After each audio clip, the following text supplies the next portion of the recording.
Good afternoon, my darlings, my angels, my loves, my he's, she's, and they's. Coming to you live from Tulsa, Oklahoma. My name is Kayse Malone, and I'm so glad you're here. Let me fix my chair. I feel all over the place. What's up? What's up? Yeah, so life's cool. Life's interesting. Also, I fiddled with some of my audio and microphone stuff, so if it sounds weird, please do let me know. We kind of have the heater on. It's like the weird part of Oklahoma weather where we don't really know whether to turn the air conditioner or the heat on, so it's kind of loud. So I don't know if you can like hear that and everything.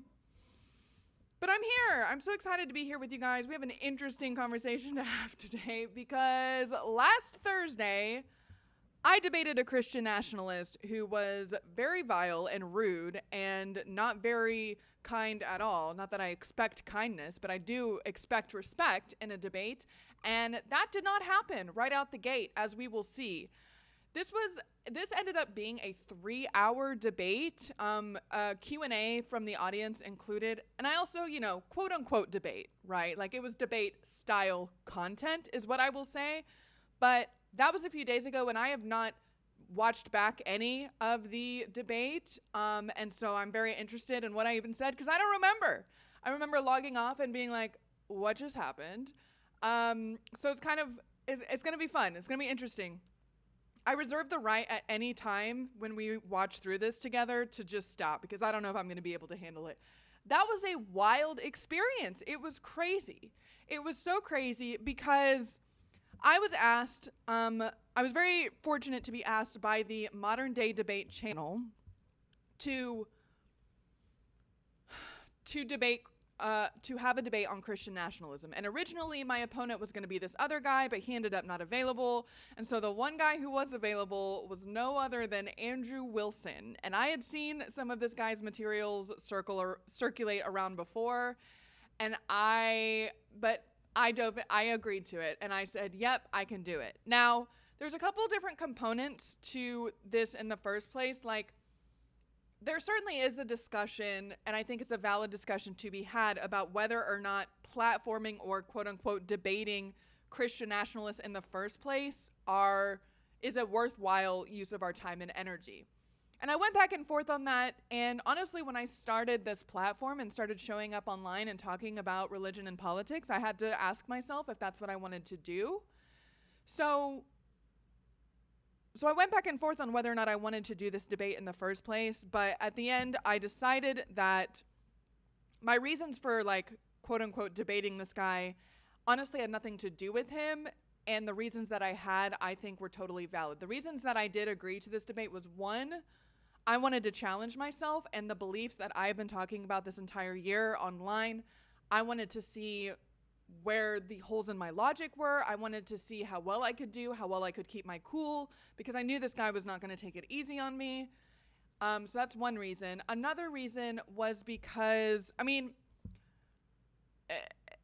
putting myself out there and like just generally doing a hard thing, I think is a different kind of challenge. I think we're all very comfortable in our very privileged American lives, and I'm out here talking about privilege all of the time, and so what is the point of it if I'm not doing difficult things with it and trying to expand my voice even more and give voice to the voiceless even more? So that was another reason. And then honestly, of course, like there is the last reason of general exposure. I wasn't really confident that the audience would necessarily take my side if they'd never seen me before. It really did seem like, so both the debate channel and the, my opponent in this quote unquote debate has over 200,000 subscribers on YouTube. Meanwhile, I have 38.6. Hello, you guys. Love you so much. Thank you for being here. So out the gate, I was like wildly the underdog, and everyone who was already kind of showing up to the debate were in my opponent's favor. So there were a lot of, like the argument of whether or not this was exposure, I'm not really sure if it was. But I am proud of myself. I'm proud of myself for a few different reasons, which I'll get into in a second. But it was just so crazy. It was such a crazy experience. Again, like part of the reason I did this was because it was kind of like putting my money where my mouth is. And so I wanted to kind of like stand up for what's right. I wanted to challenge myself to do that. I've been talking about this for months now. You guys have been a part of that journey. And so in preparing for this debate, like I kind of the general question of the debate was, is Christian nationalism bad for America? There's so many different ways to go about that, and of course my answer was going to be along the lines of yes, and I had to give reasons why that is. And so the interesting part of the process of preparing for the debate was really putting pen to paper about why I do, in fact, think Christian nationalism is bad for America. And I had to really challenge myself, because after growing up as an evangelical fundamentalist Christian and deconstructing from those harmful ideologies, I've had to spend a lot of time with kind of sifting through what parts of Christianity I can critique, how I do think it's important to stand in solidarity with more progressive Christians, or just stand up for even everyday Christians who might be supporting concepts and policies and ideologies against their best interest. You know, it's not, to me, one thing that I've really tried to maintain and is very important to me is to not reduce everything to binary thinking, and recognizing the complexity and the nuances in a lot of these conversations. So putting pen to paper about why I actually think Christian nationalism is bad for America was an interesting challenge, and I am pretty proud of like my opening statement in regards to how I put that argument together and the logic behind it. So this was my first official online debate. It was definitely a trial by fucking fire. It was crazy. Again, I basically blacked out the entire time. I logged off and I was like, what just happened? People had, like, my friends who watched the debate have talked to me afterwards and been like, I love when you said this. And I'm just like, I don't remember saying that. Like, I have no idea what we're about to get into here and kind of reviewing it together. But I did want to review it with you guys. I know that, like, obviously, so this was my first debate, and my opponent has been around for years debating, and in the style of really kind of extreme debate style content. So is the audio a little low? Yeah, sorry. So I tried to like adjust the microphone because my heater is so fucking loud right now. But okay, hopefully this is a little bit better without you hearing the heater too much, but please feel free to let me know if the audio is still fucked. Okay.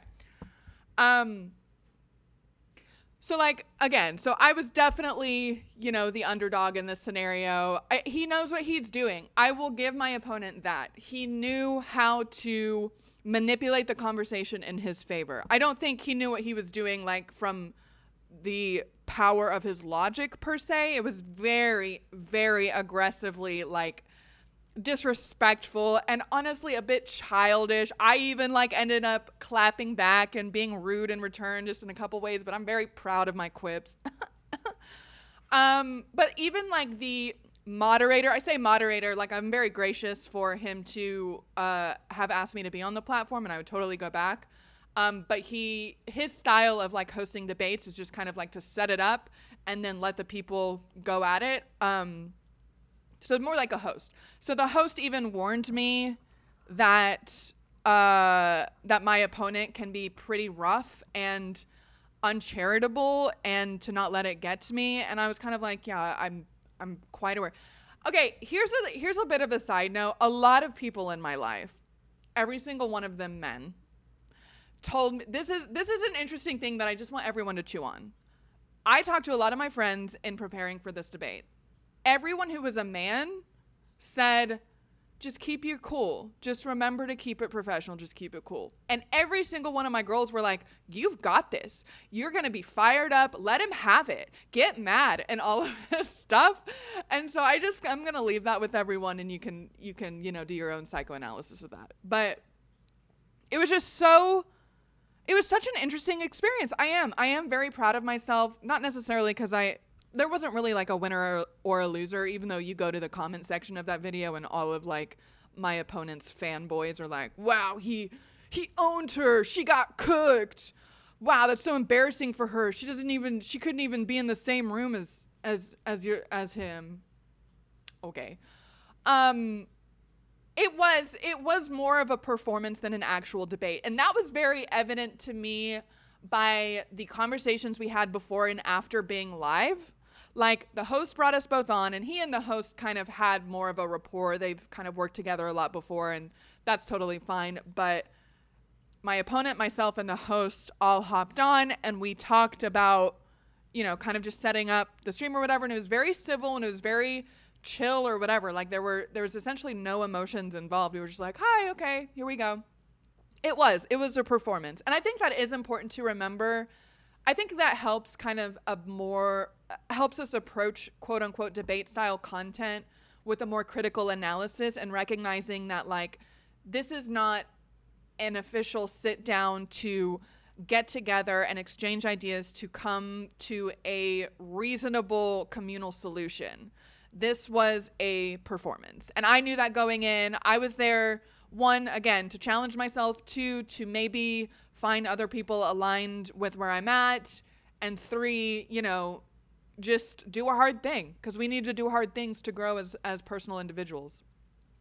Chatter says he low-key cooked you, though. Okay, again, that depends on how you define it. If you mean he was aggressive and talked over me and was very difficult and not showing up in good faith and uncharitable, and he was louder than me and talked over, like, sure, he cooked me. But that's not, cooked me is not an analysis of the logic itself, so that doesn't hurt my feelings. It just shows me that you care more about a presentation of aggressiveness than an analysis of the actual logic. Chatter says the opponent was talking to his base, not the debater. We're gonna pull up the debate here in a second and get into it. I'm kind of stalling because I barely want to actually see it, because it's just like, it was so weird. It was so weird. Okay, so yeah, it was a very interesting experience. I'm gonna go through a little bit with you guys first, and then I'll kind of talk about how, like, what I processed afterwards and kind of some of my decisions with my content and my plans and potential debates moving forward. Actually, I'll just tell you, fuck it. After the debate, let's get into it first. I want to watch my opening statement first before we move much further, because it was just so Thank you for the resubscription on Twitch. Thank you everyone who joins the membership on YouTube. Don't forget that is a great way to help me kind of build this platform and show support for concepts and topics that we all care about. So I do appreciate that. So yeah, let's watch the opening statement, because again, I think I'm probably most proud of putting this together, the opening statement together, because it allowed me to put into words some of the things I care about the most. So I'm very interested to see. I don't remember it at all. Oh no, I'm so nervous. I'm so nervous about just like watching it. Oh God. Oh God. Okay. So there was like an ad first. Okay, then I do kind of get immediately into the opening statement. I have no idea what I'm about to watch. Thank you to everyone for being kind to me right now. I'm very much not interested in like bullshit. Oh, he cooked you. Like, just grow one. Like, just grow up. I mean, honestly, we're gonna do that. Honestly, like, everyone needs to calm down. We're gonna watch this because I want to watch it. Watch it in 2 speed. We'll do 2 times speed after my opening statement, because I just think it was really good. I'm really proud of this. So, okay, thank you again to Modern Day Debate. This was the host down there in the bottom left. Can you see that okay? Okay. Wait, was the audio okay? All right, let's see. Let's see what's up. Let's see how I did. We ready? first and foremost to Modern Day Debate for hosting this, and to Andrew for participating with me.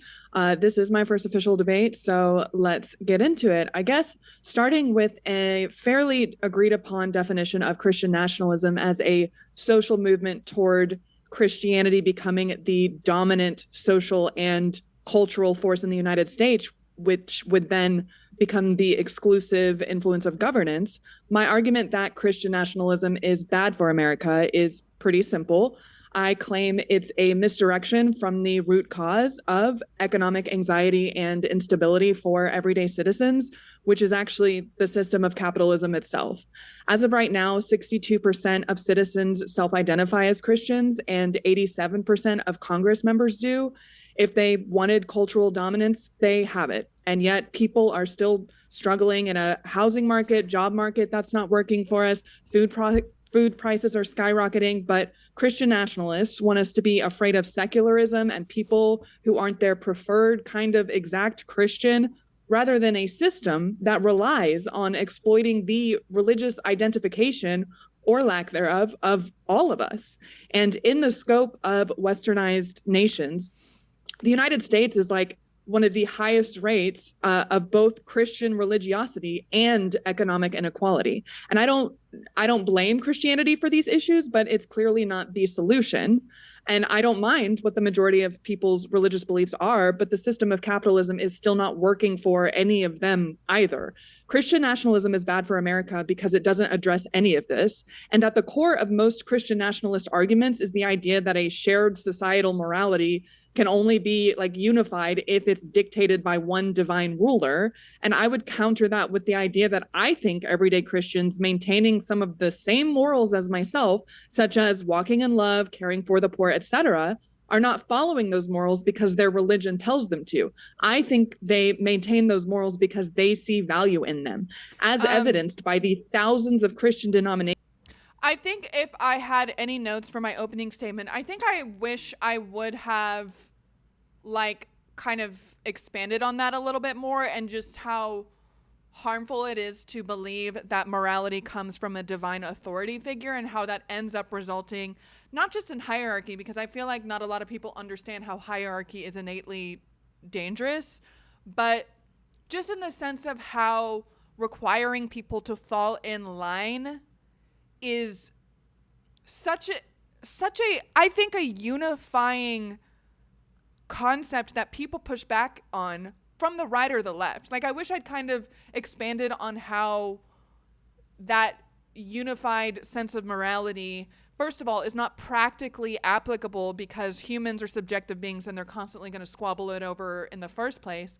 But second of all, it can just be so crippling for people to actually consider morality themselves. And we talk a lot on this platform about outsourcing our morality, and how as a result of believing in divine morality, we just let our pastors, right, or open Christian nationalists tell us what morality means. So I think that's kind of a note that I wish I had kind of expanded on. Another note already from the opening statement that I got some feedback on, and like, to be crystal fucking clear, 90% of the critiques about my debate, I'm like, okay, next. Like, nothing. It didn't even bother me. I'm just like, okay, nothing. But some of the like more reasoned people saying, I wish you hadn't focused so much on capitalism, I kind of see value in that. I wanted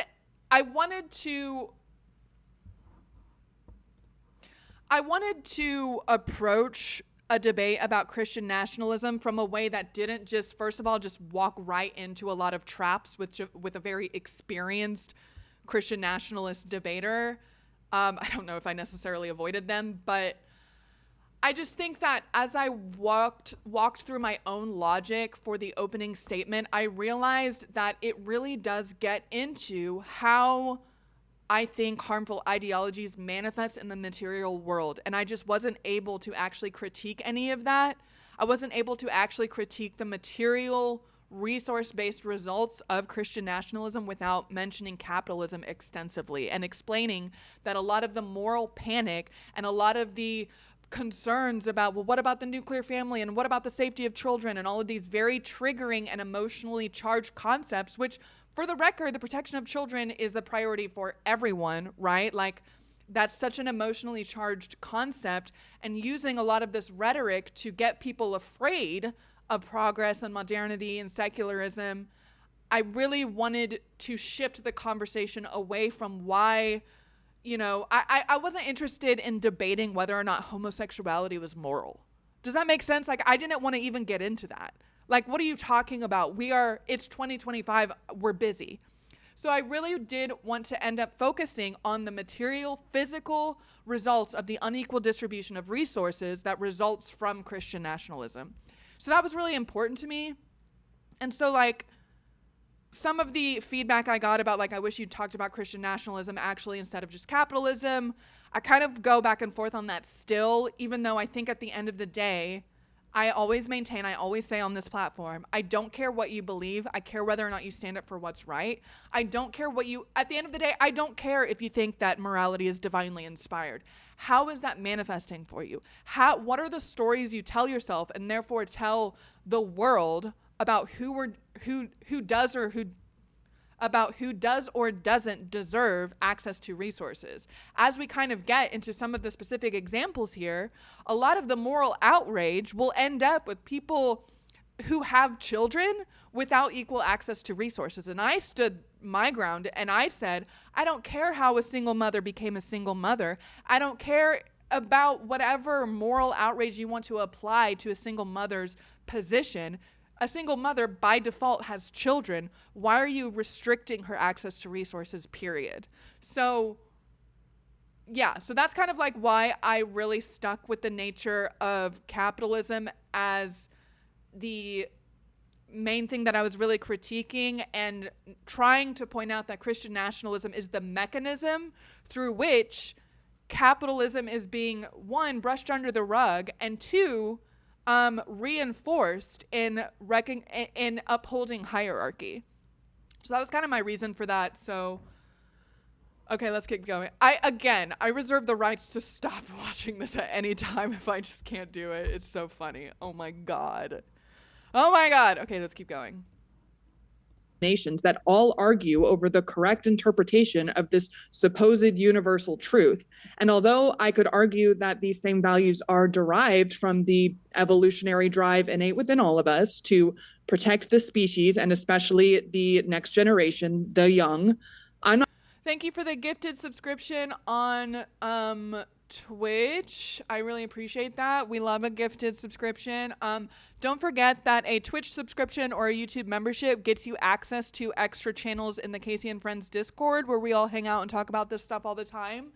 And you get to be a part of a really awesome community of people that I wouldn't trade for the world. So another shameless plug.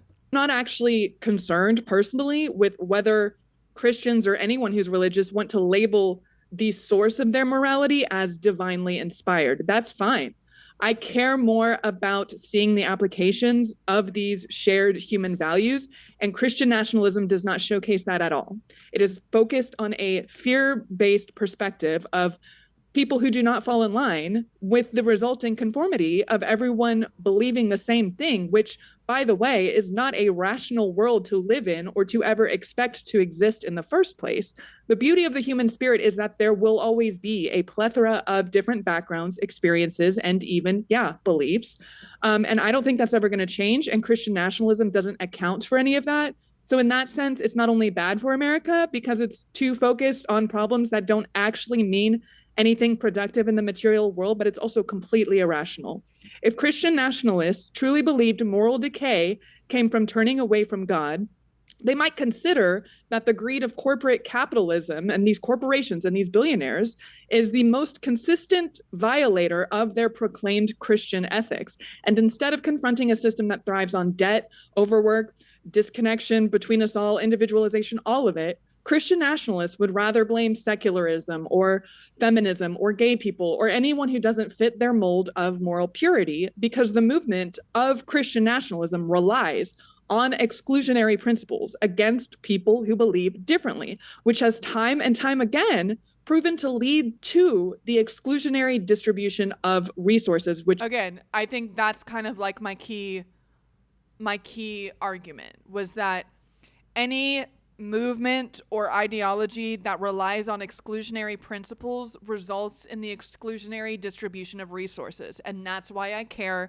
and that's what matters. Everything else, I don't care how you dress it up. I don't care how you get people fired up. Doesn't matter. It just doesn't. So I stand by that every day of every week. I don't care what you believe.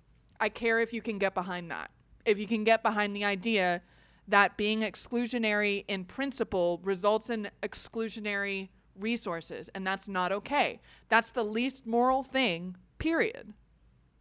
Which is what really matters here. The whole concept tells the hardworking, everyday people in this country that their enemies are people who have different religious or ideological beliefs, when it's really the economic design holding them and everyone else back from their own health and happiness. The social movement I would rather advocate for, which we can design together, is one focused on material economic justice for everyone, Christian or otherwise. I am focused on the shared humanity of everyone on this planet. I do not care who you are, what you believe, what you look like.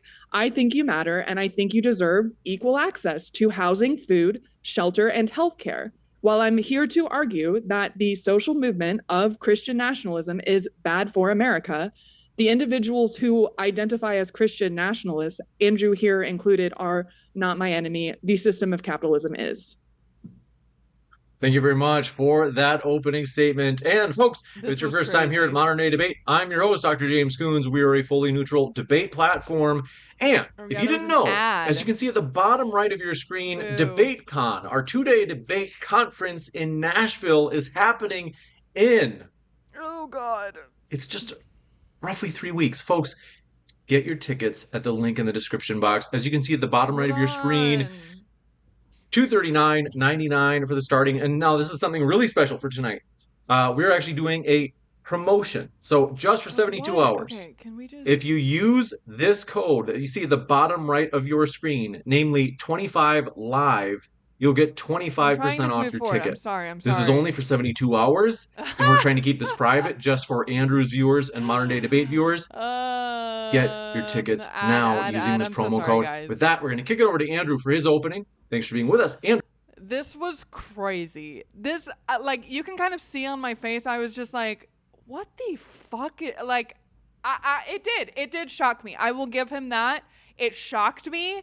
It made me realize, like, pretty fast that, because, like, part of me, so even the host kind of said, if you show up charitable, he'll show up charitable. So I was like, okay, so I can be pretty chill. I even said, like, you know, my opponent's not my enemy or whatever.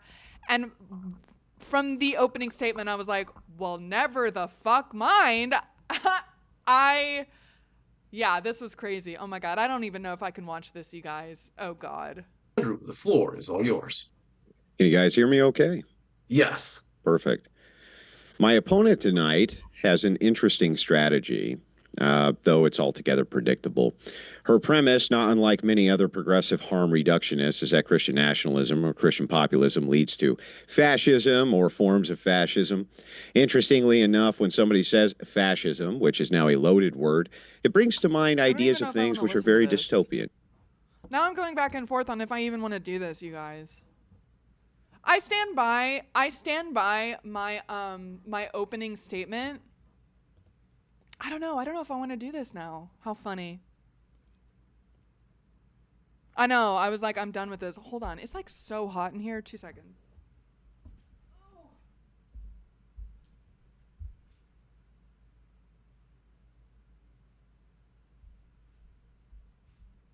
Jesus. It was at 75. Such a weird time of year. God, I don't know if I want to watch this. It was just so... Here's my take. Here's my actual take. Going back and forth between whether or not we should, like... I technically wasn't platforming a Christian nationalist, right? I was showing up to what was going to happen with or without me. I was taking advantage of an opportunity. About whether or not, like, it's worth doing these kind of debates in the future, I'm pretty much not going to do a debate like this. I think what this experience led me to realize is that I am actually not interested in debating the religious right so much as I am interested in debating about, like, what I'm trying to say is I'm not interested. I don't know. I don't know, you guys. It's such an interesting process being a content creator in general, because you just, like, you're confronted with everything about everything all of the time, like the movie Everything Everywhere All at Once, I swear. Yeah, not debating on an unmoderated forum might be a good idea. I don't know, like, if I was asked to go back on modern day debate, I might still do it, because I don't know. It's so weird. It's so weird. I'm still like, did someone just tell me to stay in the kitchen?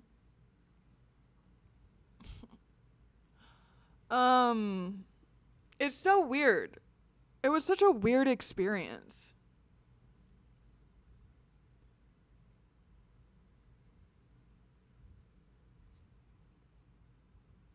I don't even know what to say now.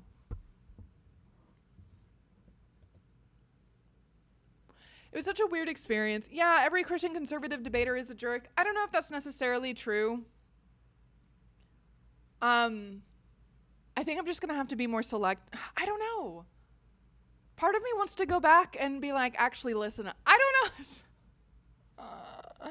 It's so funny. I thought we were just gonna watch this. No, I don't think I want to watch it anymore. I'm actually totally okay with literally never watching it. Is that bad? Because how will I get better? I don't know. I really don't know what to tell you guys. I've been doing homework. I don't know.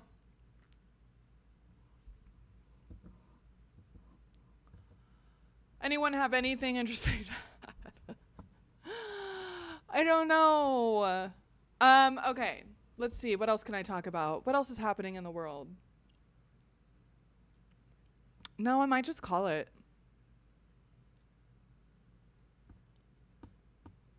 I thought I was going to have like hours and hours of streaming material today. I don't know if I can watch that. It's just like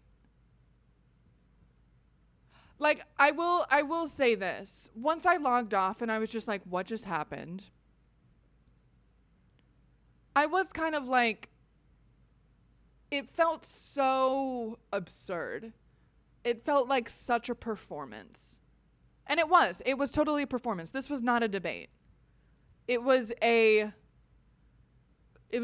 content. That's what it was. It was content. And I will say this. It has really made me evaluate the point of my platform. Like, completely reevaluate. Because I've been so focused on essentially combating Christian nationalism and saying it's bad, it's bad, it's bad.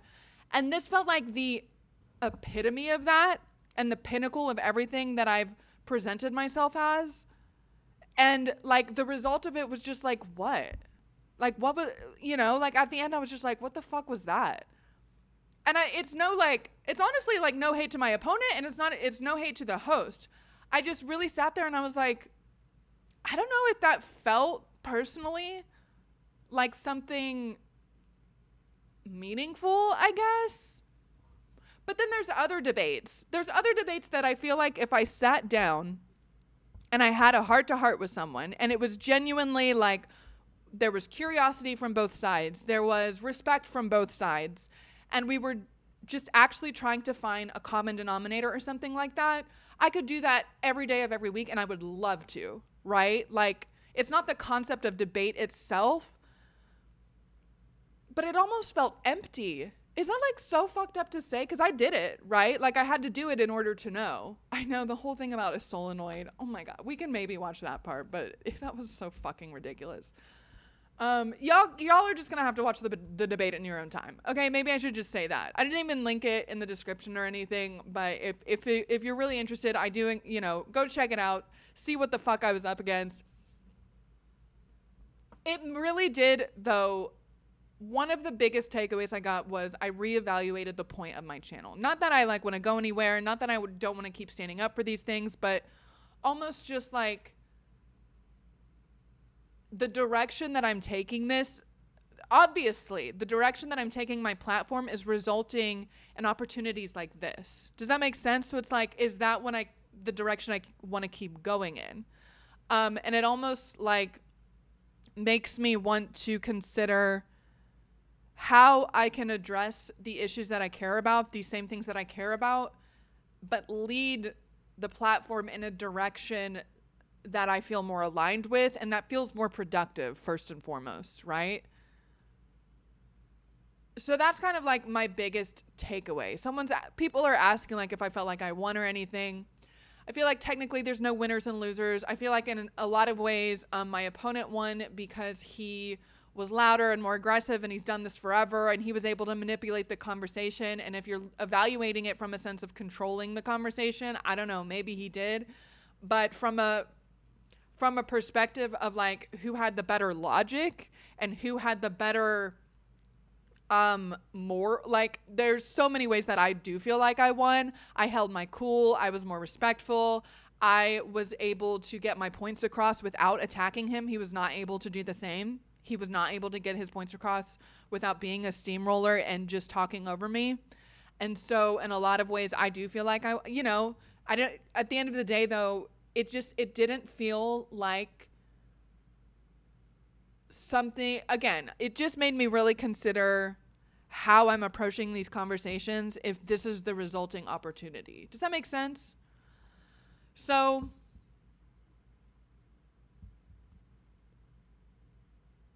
I don't know. I think that like it was incredibly interesting. I'm very proud of myself for doing a hard thing, for trying something, it was a trial by fire, right? And like, it's just so funny because no part of my life is ever just, oh, let's try something in a very chill way. I just always end up, whether through my own design or just by the nature of how I enter a new thing, like it's always just like trial by fire. I'm just going to do it so fucking full on, the whole thing. And that's what this felt like. It was a trial by fire. I do think it was interesting that he and I both agreed on the harm and danger of Christian Zionism. We didn't really expand on it. He made it sound like it was more from a he even said this is from a nationalist perspective, whereas I would say mine is more just like general human rights perspective, if that makes sense. That was interesting. A couple of other interesting things like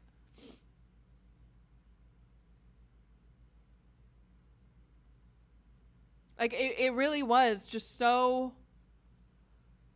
weird. It was such a weird experience, you guys. I both do and don't recommend this. I don't know. The whole like, have you ever built a robot?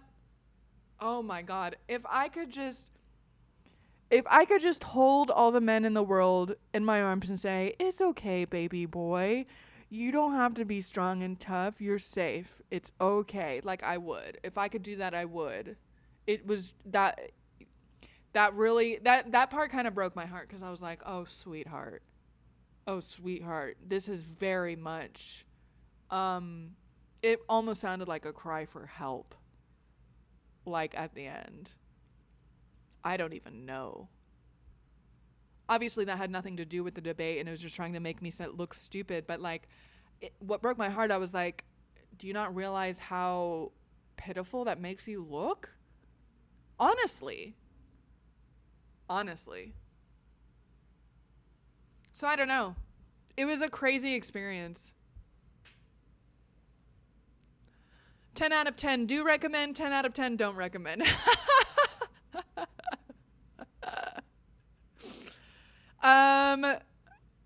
Yeah. So I guess kind of be prepared for, I don't think I'm going to like change the topics of the things that I'm talking about, if that makes sense, but I do think I'm going to be changing the direction, if that makes sense.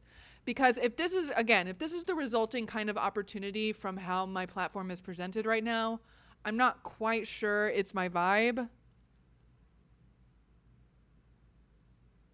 Lots of interesting things. I feel bad now. Now I don't feel like I have any like meat and potatoes to give you guys. I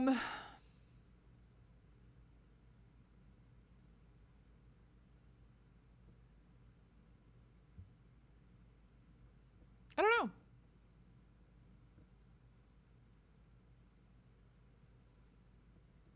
Some of y'all are simps. Some of y'all are hate simps. Some of y'all really do need to be held and told that you're valued. We love you. You're okay. Oh, I do think it was funny. I was very intentional about making sure that my opponent was the first one to get hysterical and emotional and raise his voice. That was very intentional. I knew he would, so that was great. I don't know. I literally don't know if I can like rewatch the video. I don't know. I don't know. I don't know. I don't know. Yeah, we do have a classic simp organization. The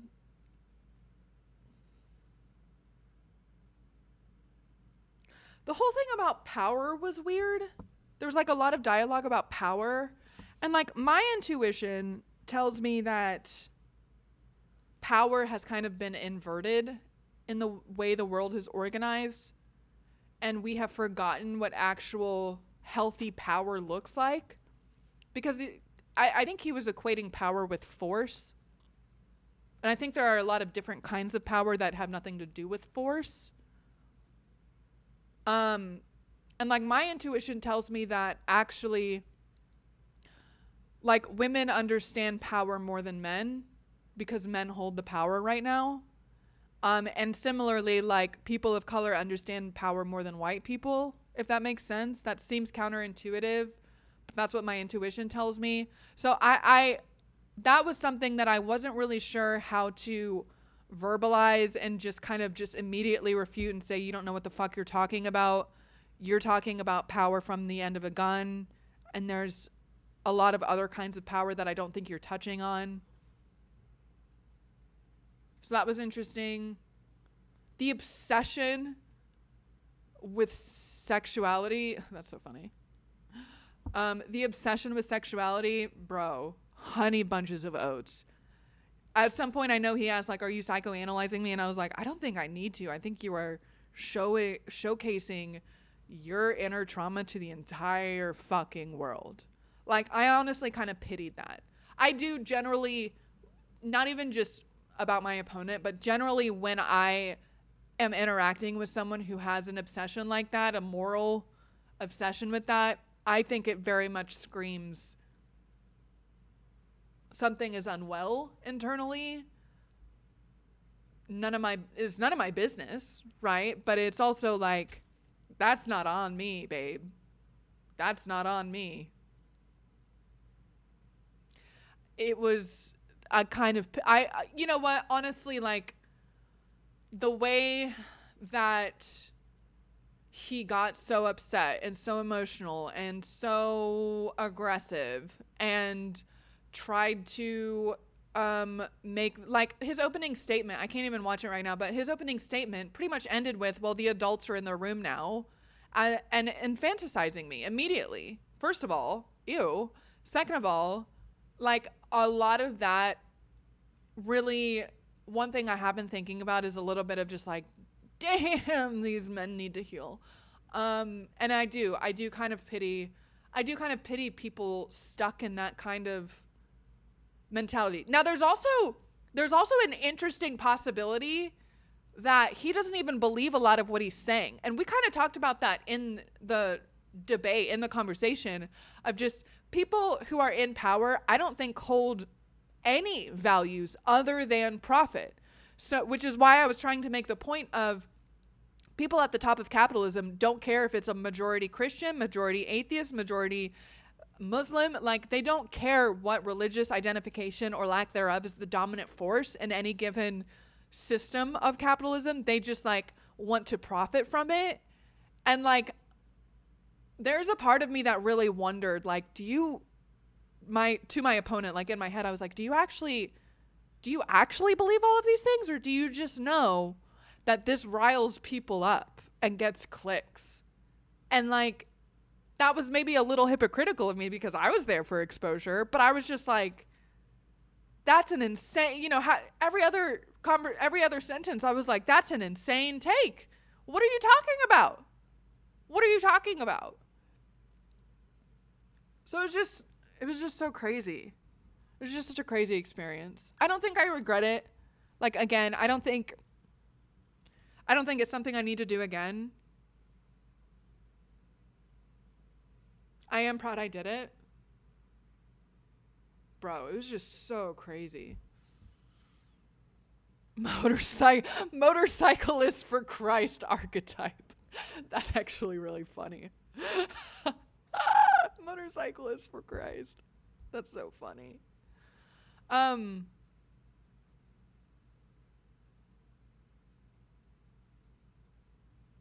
Yeah. I don't know. It was a very interesting experience. I do feel a little like tickled that, you know, I just have a measly 38,000 subscribers on YouTube, and it is kind of exciting to think about maybe, you know, who knows what my future holds. And I do appreciate so much everyone. First of all, I definitely appreciate, especially like some of my mods who were kind of hyping me up before. Some of the people in the Kayse and Friends Discord. I've been so like, that is still the most rewarding part about this journey on this platform, is just the connections I've made along the way, the friends we make along the way. I very much maintain that, and I'm excited to continue that. And I do like, yeah, so just be kind of maybe prepared for, I don't think I can play the video. I don't think I can do it. I'm so sorry. It's just like, even like hearing his voice now. God. Ugh. I don't know. I imagine I'll be taking a different direction while talking about the same thing still.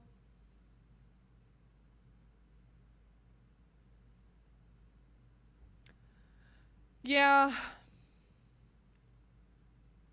So yeah, I think that might be it. I'm sorry, guys. I had planned a long ass stream talking about this. I don't really know what else to say, because now I don't think I ever want to see that again.